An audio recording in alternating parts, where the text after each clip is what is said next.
hostingnya juga gratis. Kalau mau hosting podcast gratis sekarang, nggak diminta bayar apa-apa. YouTube channel untuk upload video sudah jelas nggak perlu bayar apa-apa. Jadi what's stopping you?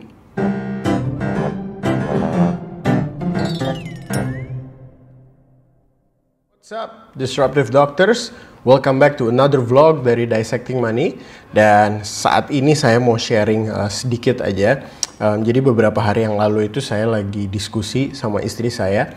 Jadi istri saya lagi ngomong mengenai banyak teman sejawatnya yang dulu residen bareng atau dulu S1 bareng, yang setelah lulus jadi spesialis kemudian bikin akun-akun Instagram, entah untuk edukasi, entah itu untuk komunitas tertentu, misalnya disleksia, mereka yang sulit membaca, atau mengenai tumbuh kembang dan lain sebagainya. Dan kemudian istri saya bentuknya sih waktu itu menanyakan gitu ya, kenapa ya orang-orang tuh tertarik banget untuk bikin hal-hal yang seperti itu, dimana dia sendiri sama sekali nggak tertarik gitu untuk bikin konten-konten atau kemudian bikin suatu akun Instagram baru, sharing edukasi dan lain sebagainya. Nah kemudian terus ya udah saya bilang bahwa ya banyak sih sebenarnya alasan orang-orang untuk membuat hal-hal yang seperti ini, baik berhubungan dengan dunia kedokteran maupun yang tidak. Nah, ada beberapa alasan yang kemudian kita diskusikan gitu ya, antara supaya ngiklan dalam tanda kutip ya, artinya ngiklan yang soft bukan yang hard selling gitu, karena ada aturan-aturan kode etik tertentu yang tidak boleh dilanggar oleh dokter dalam mengiklankan dirinya ya. Sebagai contoh, mengiklankan jadwal praktek itu kan sebenarnya nggak boleh. Jadi saya juga nggak ngerti kenapa masih banyak dokter yang melakukan hal itu. Tapi ya itu salah satunya, jadi untuk soft selling atau untuk cari market, cari pasien, supaya itu juga in turn bisa membawa, kalau misalnya pasiennya datang ya berarti dia akan load atau volume pasiennya lebih banyak lagi, artinya akan dapat lebih banyak duit. Atau kemungkinan kedua yang mungkin memang mencari fame atau mencari ketenaran. Kalau misalnya kemudian terus berganti jadi full-time content creators atau full-time selebgram probably, nanti akan dapat uangnya dari cara yang lain lagi, dari endorsement, iklan, dan lain sebagainya.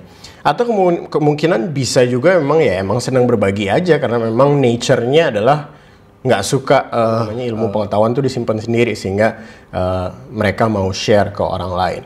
Nah, whatever the reason, nggak masalah apapun itu, kita nggak mau bahas itu.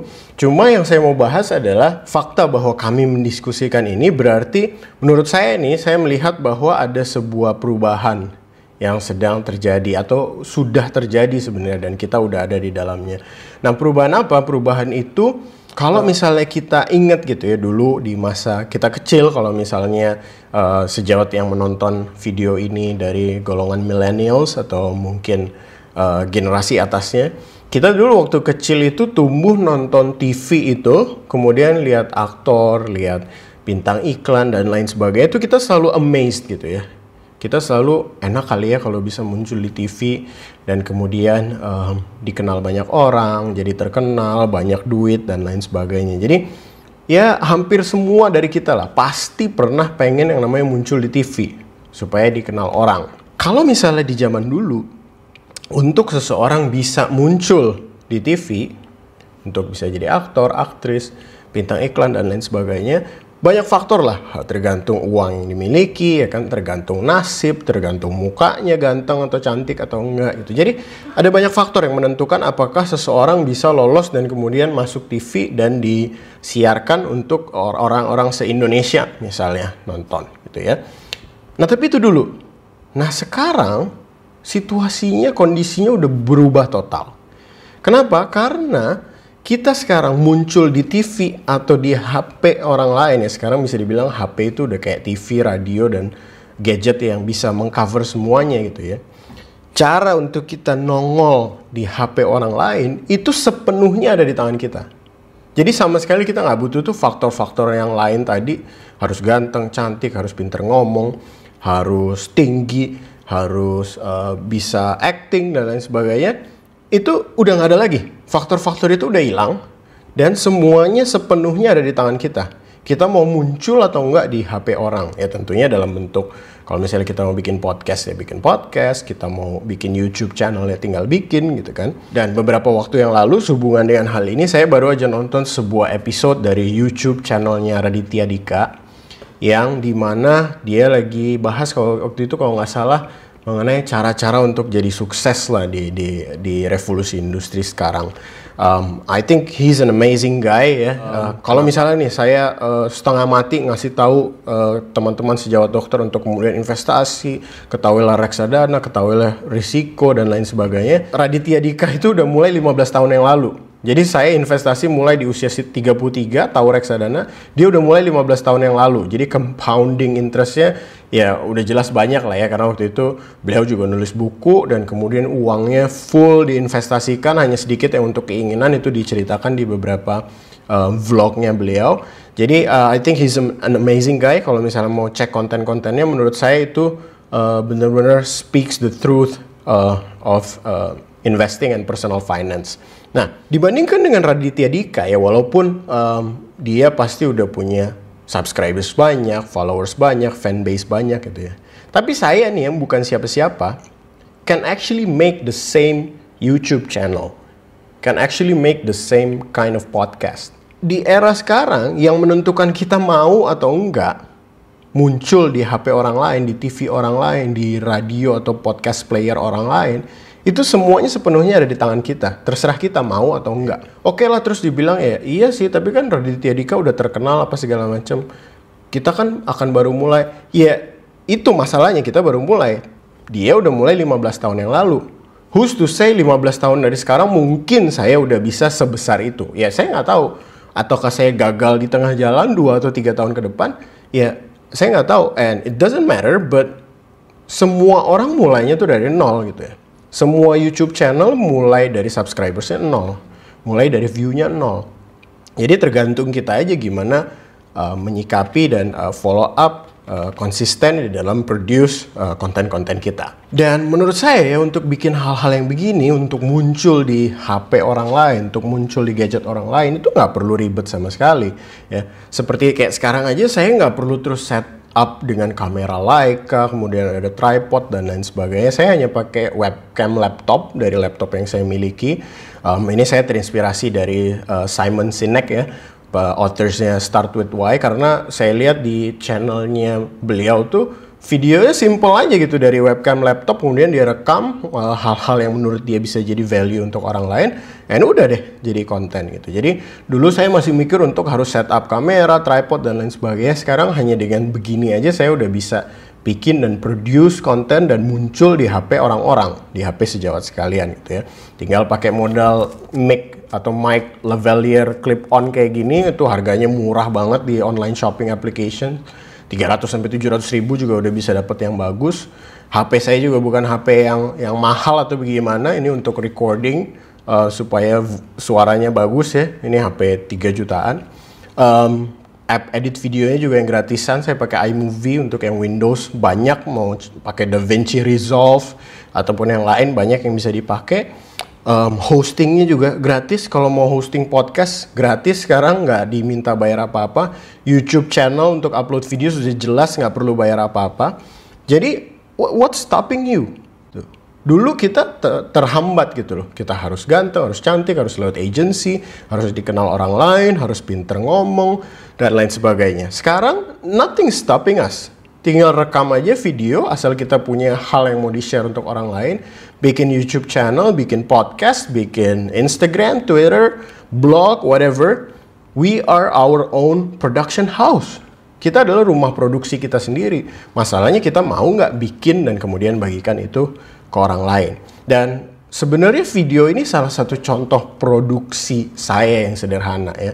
Hanya dari inspirasi saya ngobrol sama istri saya, kemudian saya kaitkan dengan videonya Raditya Dika. I got the content already. Saya udah dapat kontennya dan ya udah saya rekam. Saya bagikan itu ke teman-teman sekalian. Bahkan saya nggak perlu terus kemudian cari baju yang bagus nih, kebetulan karena baju hari Minggu aja habis gereja. Ya udah saya pikir sekalian rekam. Menurut saya tapi beberapa kuncinya menurut saya yang bisa membantu pada saat sudah menjalankan, bagaimana caranya supaya konsisten, bagaimana caranya supaya terus-menerus melakukan hal itu gitu ya. Yang pertama menurut saya adalah jangan ngarepin akan dapat uang di awal, karena it's not gonna happen. Susah, saya udah belajar gitu ya dari blog, dari podcast, dari YouTube channel untuk melakukan monetisasi atau monetization. Gimana caranya supaya kita bisa taruh AdSense, gimana caranya supaya kita bisa punya affiliate marketing, itu nggak gampang. Udah 1 tahun lebih saya melakukan hal ini, monetization itu masih menjadi problem utama saya. Jadi it doesn't matter, konsisten aja pokoknya taruh konten di luar sana. Jangan ngarepin uang di awal, cause that's not gonna happen. Jadi itu pertama kuncinya. Yang kedua berhubungan dengan itu juga jangan money oriented. Money oriented tuh maksudnya apa? Jadinya bikin blog hanya kalau misalnya dibayar sama orang. Bikin episode hanya maunya kalau misalnya di endorse sama sebuah produk atau yang lain sebagainya. Jangan kayak gitu. Just focus on sharing your own value. Ya. Focus on growth. Jadi gimana caranya kita bisa membagi nilai kita ke orang lain. Nah, kalau misalnya pusing mau naik nilai sebenarnya gini, nggak ada hal yang baru di bawah matahari ya. There's nothing new under the sun. Jadi semua konten yang di luar sana itu pasti udah pernah dibagikan. Cuma kalau kita masukkan itu ke dalam kepala kita dan kita masukkan nilai-nilai kita, maka itu akan menjadi value yang unik, yang mungkin nggak sama dengan konten tersebut aslinya seperti apa. Dan itulah yang mungkin bisa menjadi value untuk orang lain. Jadi jangan pernah merasa bahwa udah terlalu banyak lah di luar sana yang bahas hal itu. Ya tapi kan itu belum lewat kepala kita gitu loh. Begitu udah lewat kepala kita, kita bagikan, itu akan menjadi suatu value yang unik. Fokuslah ke pertumbuhan. Jadi kita jadi belajar video editing, belajar tentang ternyata kalau rekam alat tuh audio tuh bagus harus bagaimana, ngeditnya bagaimana, supaya desain di videonya tuh ada yang cakep-cakep tuh gimana caranya. Saya juga masih belajar, ini videonya kan masih standar banget gitu ya.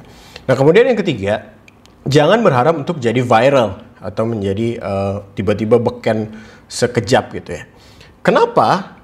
Karena percuma kalau misalnya video sejawat sekalian viral, tapi kita nggak punya leverage untuk hal itu. Apa itu leverage? Maksudnya gini, kalau misalnya saya udah tiba-tiba viral, tapi saya nggak punya apa-apa untuk dijual, saya nggak punya apa-apa untuk ditawarkan, it will mean nothing.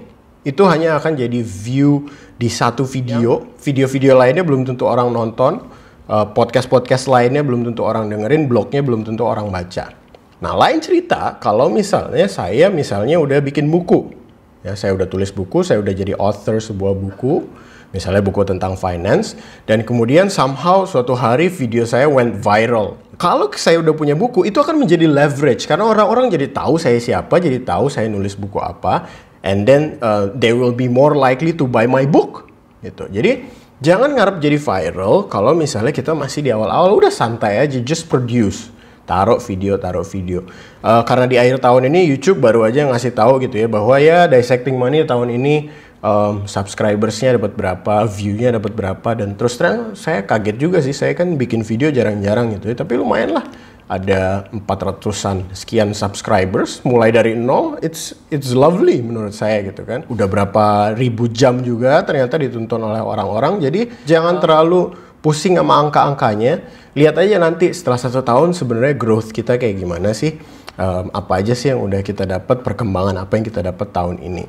Dan yang terakhir adalah jangan bikin konten itu hanya untuk cari sensasi. Ya misalnya supaya menjual, supaya sensasional untuk orang, viewersnya banyak. Kemudian kita jadi bikinnya tuh yang model-model prank. Kemudian ngomongnya sengaja ngomong kasar, banyak sumpah serapah dan lain sebagainya.